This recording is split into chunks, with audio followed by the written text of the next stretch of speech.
ఎన్నక్క దగ్గర కావాల్సిన పదార్థాలు మొదటగా నూనె పోసుకొని ఉల్లిపాయ పచ్చిమిరపకాయ వేసుకొని ఉల్లిపాయ పచ్చిమిరపకాయ వేగిన తర్వాత టమాటా వేసుకొని టమాటా వేసుకొని మగ్గాక ఉప్పు కారం వేసుకొని ఉల్లిపాయ టమాటా బాగా మగ్గిన తర్వాత ఎన్నక్కలు వేసుకొని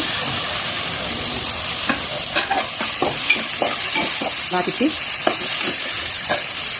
ఉప్పు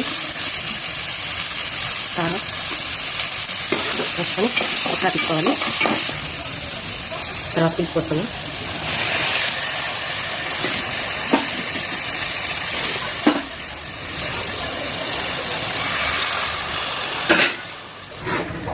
ప్లస్ పోసుకొని కూర దగ్గరికి అయ్యి దించుకోవటం.